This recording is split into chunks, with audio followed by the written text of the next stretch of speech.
You think you know what love looks like in wartime. Maybe it's the tearful goodbye at a train station. Maybe it's letters carried across oceans, or the promise to wait until the boys come home. But in April 1945, in the burning ruins of Berlin, love wore a different face entirely. It spoke in whispered German and broken English. It bloomed in bomb craters and basement shelters. And it dared to exist between two people who, according to every law of war and propaganda, were supposed to hate each other. But what if I told you that in the final days of the Third Reich, as Hitler's empire crumbled into ash and madness, an American soldier and a German woman committed the ultimate act of treason, not against their countries, but against the very idea that war could define who they were allowed to love. This is the story of Sergeant Jack Riley and Lena Hoffman, of a secret wedding conducted by candlelight in a bombed-out church while the world burned around them, of two souls who refused to let uniforms and flags determine their destiny, and of what happened when love became the most dangerous weapon of all. But this isn't just another wartime romance. This is the story of how two people discovered that the greatest act of rebellion isn't violence. It's choosing to love when the world demands hatred. It's the chronicle of a marriage that shouldn't have existed, performed by a priest who risked everything to believe that God's love transcends human politics, witnessed only by the ghosts of a dying empire. Stay with me, because what you're about to discover will challenge everything you think you know about loyalty, betrayal, and the true meaning of courage in the face of impossible odds. April 15th, 1945. Berlin is dying a slow, agonizing death. The city that once stood as the proud capital of the thousand-year Reich now resembles something from Dante's imagination. Soviet artillery pounds the eastern districts around the clock, each shell adding another layer of rubble to streets already choked with debris. American and British bombers darken the sky during the day, turning entire neighborhoods into moonscapes of twisted steel and pulverized stone. The air itself seems poisoned, thick with smoke and the sweet, nauseating smell of death that clings to everything like a second skin. The sound of war is constant now, not just the thunder of artillery and the scream of diving planes, but the smaller, more intimate sounds of a civilization collapsing. The crack of sniper rifles echoing through empty streets, the rumble of tanks crushing the remnants of once grand boulevards. The desperate shouts of soldiers and civilians caught in the crossfire of a battle that everyone knows is already lost. In the basement of what used to be the Berlin Philharmonic, 23-year-old Lena Hoffman clutches her cello like a life preserver in a storm. The instrument is all she has left of the world that existed before the madness began. Her parents, both musicians, were arrested by the Gestapo in 1943 for the crime of playing degenerate Jewish composers. She never saw them again, but she heard rumors, whispers of trains heading east, of camps where music was replaced by screaming, of ovens that burned day and night. Her brother Friedrich died at Stalingrad, believing until the end that he was fighting for something noble. His last letter, which reached her 3 months after his death, spoke of honor and duty and the glorious future that awaited the fatherland. She keeps it in her coat pocket now, a reminder of how completely the propaganda had poisoned even the best of them. Her fiancé, Klaus Zimmermann, a young violinist with hands that could make angels weep, was conscripted into the Volkssturm 3 weeks ago, the People's Storm, Hitler's last desperate attempt to defend Berlin with old men and children, armed with obsolete weapons and fanatical devotion.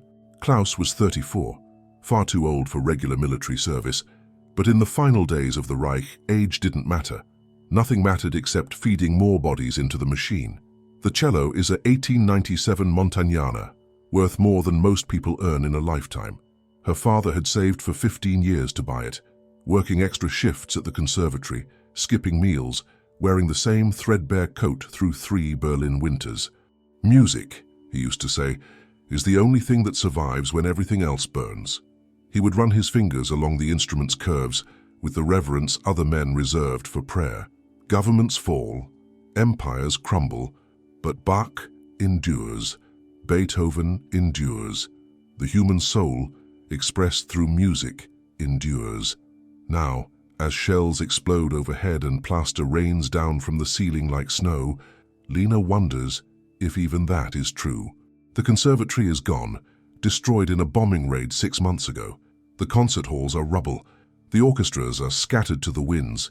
their members dead or fled or hiding in basements like her. What good is music in a world that has forgotten how to listen? She's been hiding in this basement for 6 days, emerging only at night to search for food among the ruins. The building above is a skeleton, its roof blown away, its walls pockmarked with shrapnel holes that let in the orange glow of the burning city. But the basement is solid, built to last, and it's far enough from the government district that neither the SS nor the Soviet advance units are likely to search it thoroughly. At least, that's what she tells herself as she tries to tune the cello with fingers that shake from cold and hunger. The strings are old, prone to snapping, and she has no replacements. When they break, the music dies with them. When the music dies, she's not sure what will be left of her.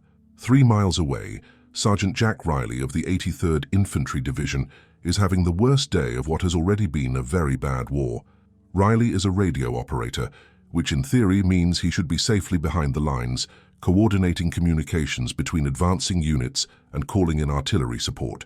In practice, it means he's been crawling through the rubble of Berlin for the past week, trying to establish contact with scattered American units while dodging sniper fire and avoiding the roving bands of SS fanatics who would rather die fighting than surrender. The radio on his back weighs 40 pounds and makes him a target for every German soldier with a rifle and a grudge. The antenna marks him as someone important, someone worth killing. He's lost 3 radio sets in the past week, blown apart by mortar rounds or destroyed by shrapnel. Each time he's had to salvage what he could and keep moving, because without communication, the advancing American units are blind and deaf in a city designed to kill them. At 25, Riley is old enough to remember what the world was like before it went insane. He grew up in a small town in Pennsylvania called Millerville, population 3,847, where the biggest excitement was the annual Corn Festival and the most serious crime was teenagers drinking beer behind the Methodist church. His father worked in the coal mines, coming home each night black with dust and exhausted, but always with a smile for his children and a kiss for his wife.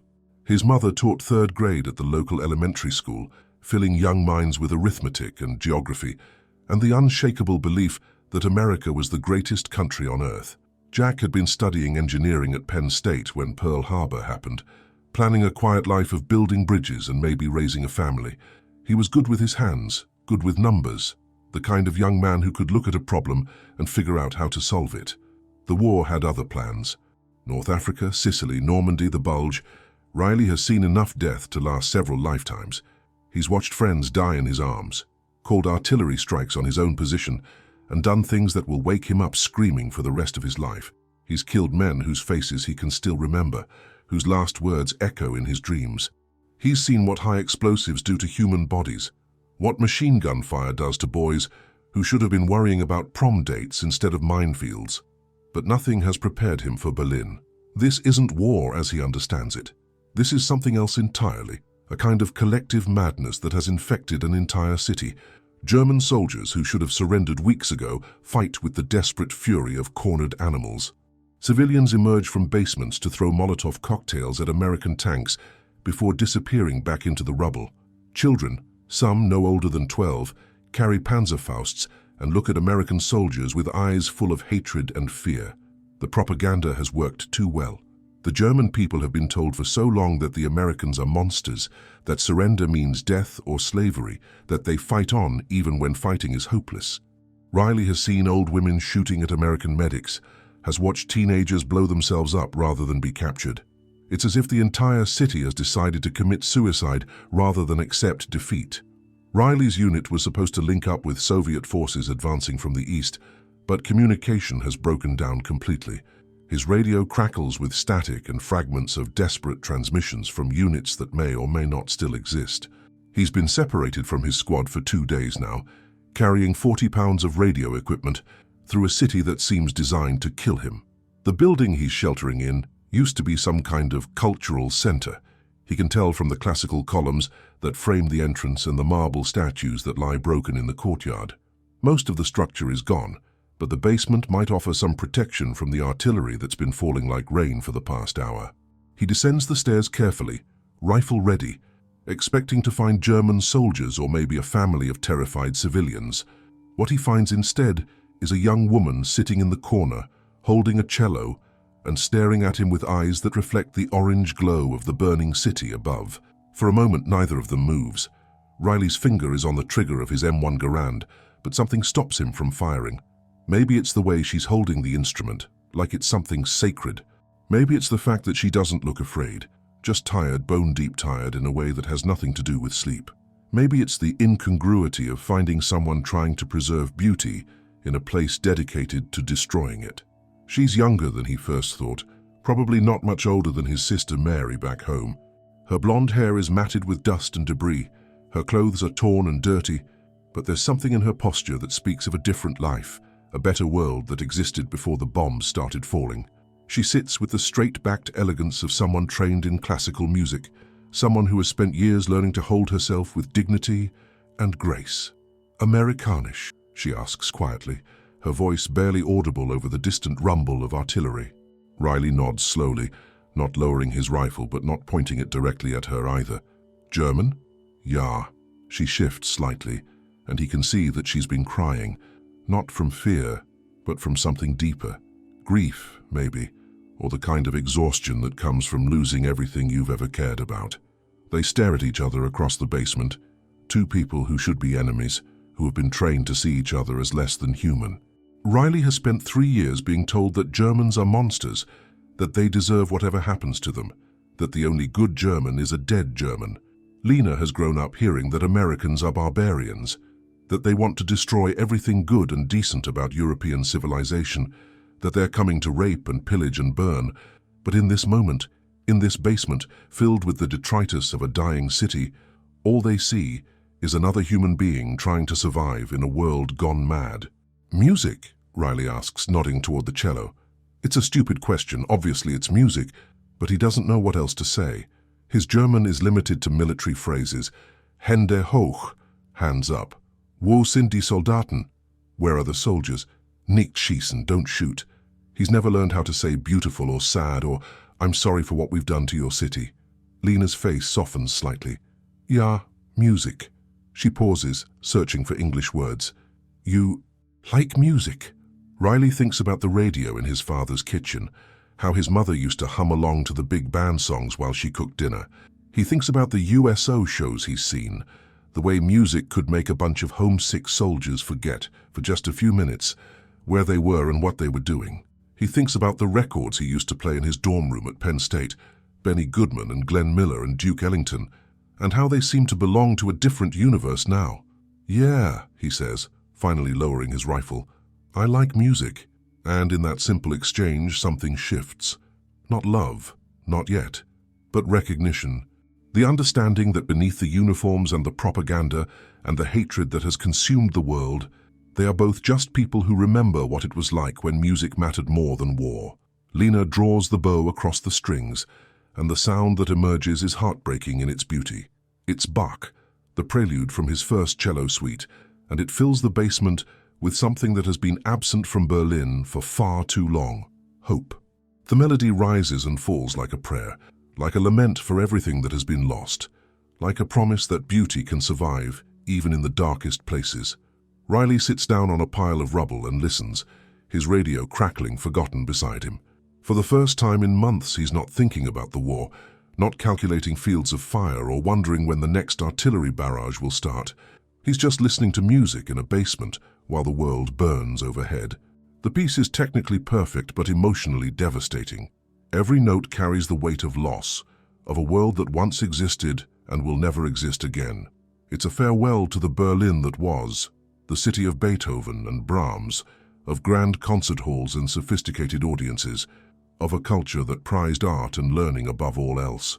When she finishes, the silence that follows is different from the oppressive quiet of a city under siege. It's peaceful, almost sacred, beautiful, Riley says, and he means it. Lena smiles for the first time in weeks. "Danke, thank you." They spend the next hour in that basement, sharing the few rations Riley has left and trying to communicate in a mixture of broken German and fractured English. She tells him about the conservatory where she studied, about the concerts she used to give before the war made such things impossible. Her English is better than his German. She studied it in school, back when learning foreign languages was encouraged rather than forbidden. He tells her about Pennsylvania, about the mountains and the small towns where people still believed in things like community and kindness. He describes the county fair where his father used to take the family every summer, the smell of funnel cake and the sound of children laughing on the carousel. It seems like a fairy tale now, a story from someone else's life. Neither of them mentions the war directly, but it's there in every pause, every careful choice of words. They both know this moment can't last, that eventually he'll have to rejoin his unit and she'll have to find somewhere else to hide. They both know that if they're discovered together, the consequences will be severe for both of them. But for now, in this basement sanctuary, they're just Jack and Lena, two people who have found something precious in the midst of destruction. When the artillery barrage intensifies and Riley realizes he needs to move, he does something that surprises them both. He gives her his extra rations and a small first aid kit from his pack. "Stay safe," he says in his broken German. "Bleib sicher." "You also," she replies in her careful English. "Du auch." He climbs the stairs back into the hell of Berlin, leaving her with her cello and the memory of an American soldier who chose kindness over duty.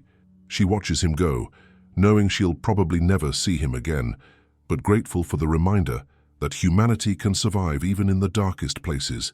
Neither of them realizes that this is just the beginning of their story.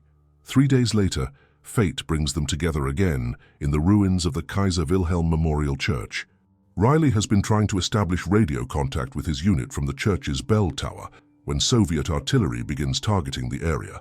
The building, already damaged by years of bombing, starts to collapse around him. He's making his way down the stairs when he hears it, the sound of a cello playing somewhere in the rubble below. He finds Lena in what used to be the church's sanctuary, sitting among the broken pews and shattered stained glass windows. She's playing something he doesn't recognize, something sad and beautiful that seems to capture everything tragic about their situation. The music echoes off the damaged walls, creating a haunting resonance that makes the destroyed church feel sacred again.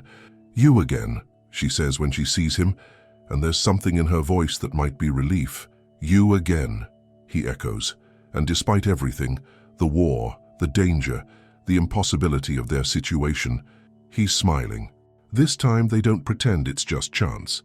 They both know they've been looking for each other, drawn together by something stronger than common sense or military discipline. In a city where death lurks around every corner, they've found something worth living for. "I was hoping," she begins, then stops, embarrassed by her own honesty. "Me too," he says, understanding without needing her to finish. Over the next week, they meet whenever they can, always in different locations, always careful to avoid the patrols that sweep through the ruins, looking for deserters and spies. Sometimes it's just for a few minutes, long enough to share a piece of bread or exchange a few words. Sometimes they can spend hours together, talking about their lives before the war, their dreams for what might come after. Riley learns that Lena's full name is Helena Magdalena Hoffmann, that she was born in Munich, but moved to Berlin to study at the conservatory when she was 18. She was supposed to debut with the Berlin Philharmonic in 1940, performing Dvorak's cello concerto with Herbert von Karajan conducting. But the war changed everything. Her music became inappropriate. Her teachers were arrested or fled, and she found herself trapped in a city that was slowly consuming itself. She tells him about her family, her father who worked 3 jobs to pay for her lessons, her mother who sang lullabies in 4 languages, her brother who died believing he was defending something noble. She speaks of Klaus, her fiancé, with a mixture of love and grief that makes Riley's chest tighten, with an emotion he doesn't want to name. Lena learns that Jack's full name is John Patrick Riley, that he has 2 sisters and a brother who's serving in the Pacific. His sister Mary is a nurse in Philadelphia, his sister Catherine is still in high school, and his brother Tommy is somewhere in the Philippines, fighting a different war against a different enemy. He was supposed to graduate with an engineering degree in 1943, but Pearl Harbor changed everything. He joined up the day after the attack, driven by a sense of duty that now seems almost quaint in the face of what he's seen. They teach each other their languages, sharing words like gifts. Liebe means love, Hoffnung means hope, Frieden means peace, Schönheit means beauty. English words sound different in her accent. Beautiful becomes something musical. Home becomes a prayer. Forever becomes a promise that neither of them dares to believe. But it's not just language they're sharing.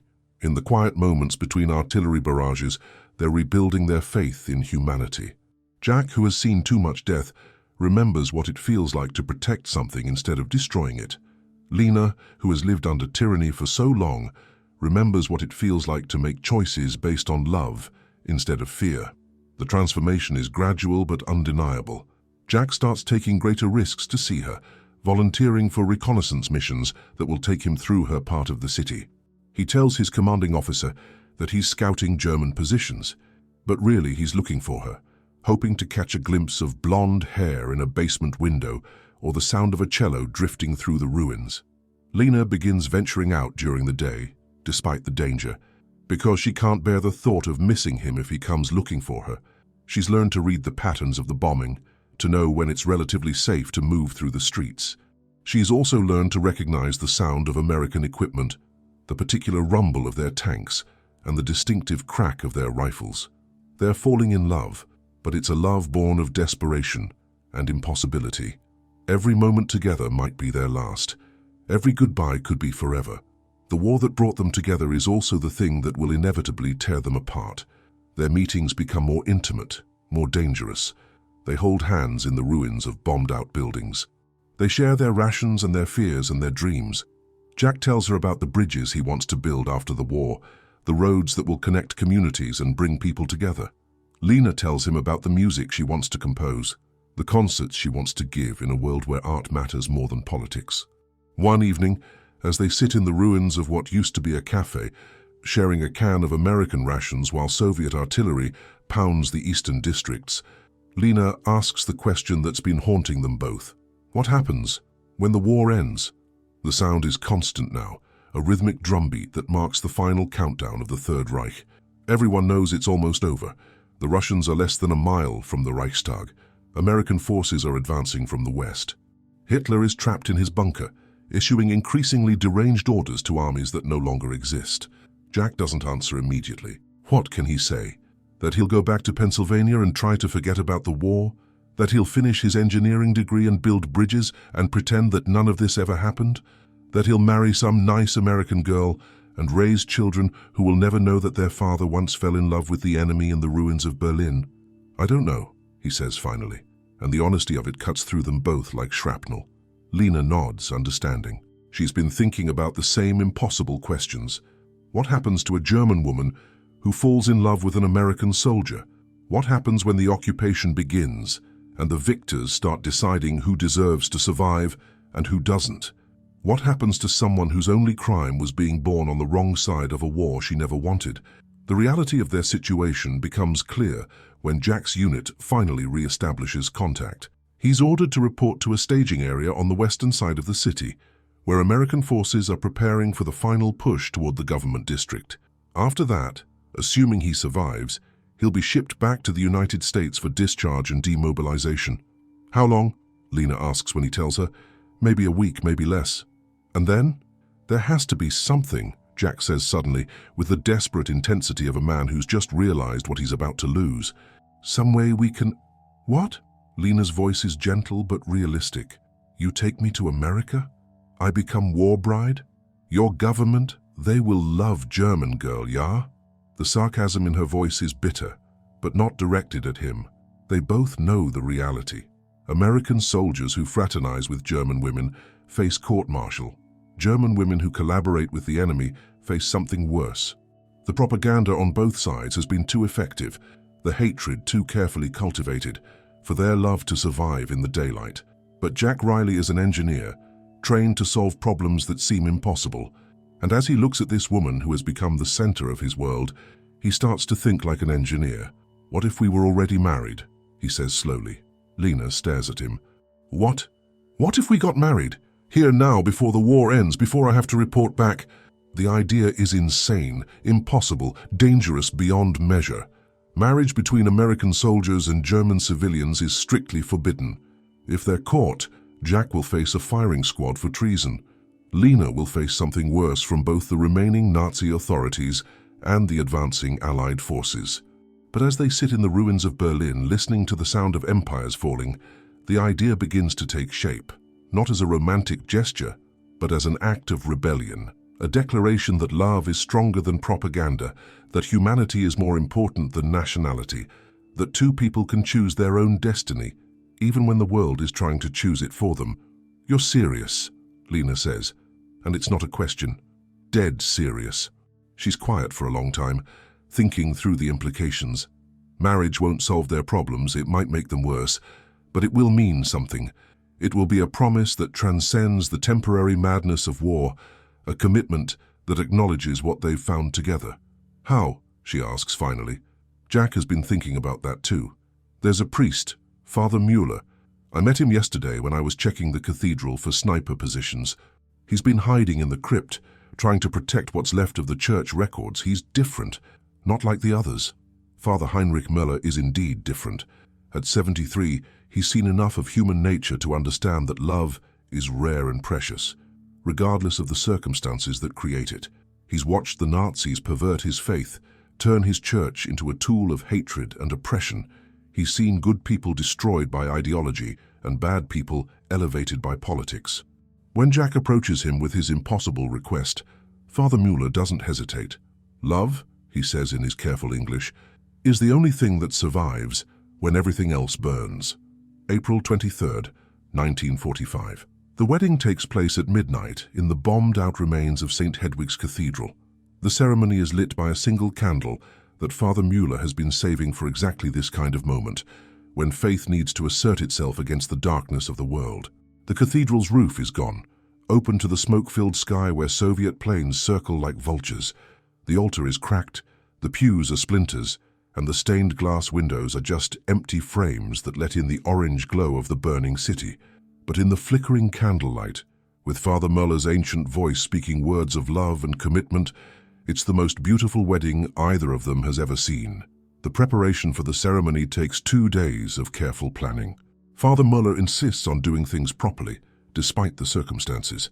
He spends hours preparing the liturgy, adapting the traditional Catholic wedding ceremony to acknowledge the unique situation of his bride and groom. He writes out the vows in both English and German, ensuring that both Jack and Lena understand exactly what they're promising each other. Jack wears his dress uniform, cleaned as best he can manage with water from a bomb crater and soap he traded for cigarettes. The uniform is torn in places, stained with mud and blood, but he's polished his boots until they shine and pressed his shirt using a heated piece of metal from a destroyed tank. Lena wears a white dress she found in the ruins of a bombed-out shop. It's torn and stained, but she's mended it with thread pulled from her own clothes, and in the candlelight, it looks like something from a fairy tale. She carries a small bouquet of wildflowers that have somehow managed to grow in the rubble of the church courtyard, dandelions and wild roses that have pushed through the broken concrete, a testament to life's refusal to surrender, even in the most hostile conditions. Her hair is clean and braided with ribbons she salvaged from the wreckage of a millinery shop. There are no rings. They use pieces of wire from Jack's radio equipment, twisted into simple bands that catch the candlelight like gold. Jack has spent hours working the metal, filing away the sharp edges, polishing the surface until it gleams. They're not beautiful by conventional standards, but they're made with love and dedication, and that makes them more precious than any diamond. There are no witnesses except Father Mueller, and the ghosts of all the other couples who have stood in this place over the centuries, making the same impossible promises in the face of an uncertain world. The cathedral has seen emperors crowned and buried, has witnessed the rise and fall of empires, has sheltered the faithful through wars and plagues and revolutions. Tonight, it shelters two people who dare to believe that love can survive anything. Father Mueller begins the ceremony with a prayer for peace, his voice echoing in the damaged sanctuary. He speaks in Latin first, then German, then English, acknowledging the complexity of their situation and the hope that transcends all human divisions. "Dearly beloved," he says, his voice strong despite his age, "we are gathered here tonight in the sight of God to join together this man and this woman in holy matrimony. In a world torn apart by hatred and war, they have found love. In a time when nations teach their children to kill, they have chosen to create life together. In a place where hope seems impossible, they dare to hope." The words are not from any traditional ceremony. Father Mueller has written them himself, drawing on decades of experience and a deep understanding of what this moment means. He speaks of love as an act of resistance, of marriage as a declaration of faith in the future, of the sacred duty to choose hope over despair. Do you, John Patrick Riley, take Helena Magdalena Hoffman to be your lawfully wedded wife, to have and to hold in sickness and in health, for richer or poorer, for better or worse, in war and in peace, until death do you part? I do. Do you, Helena Magdalena Hoffman, take John Patrick Riley to be your lawfully wedded husband, to have and to hold in sickness and in health, for richer or poorer, for better or worse, in war and in peace, until death do you part? I do. The words are spoken in English and German, a bilingual ceremony that acknowledges the complexity of their situation. Father Mueller has modified the traditional service, adding prayers for peace and understanding, for the healing of nations and the triumph of love over hatred. He speaks of the challenges they will face, the obstacles that will try to tear them apart, the world that will not understand what they have done. But he also speaks of the power of love to transform the world, of the sacred duty to choose compassion over hatred, of the hope that their union represents for a future where nationality matters less than humanity. When he pronounces them husband and wife, the sound of artillery in the distance seems to fade, as if the war itself is pausing to acknowledge this moment of hope in the midst of destruction. They kiss as the cathedral bells, somehow still functional despite the bombing, ring midnight. It's April 24th now, and they are married. The wedding certificate is written by hand on a piece of parchment that Father Mueller has salvaged from the church archives. It's signed by all three of them and sealed with wax from the ceremonial candle. Father Mueller promises to hide it in the church records, to preserve it as evidence that love existed even in the darkest hour of human history. This document, he tells them solemnly, is more than a marriage certificate. It is a testament to the power of love to survive in the darkest places.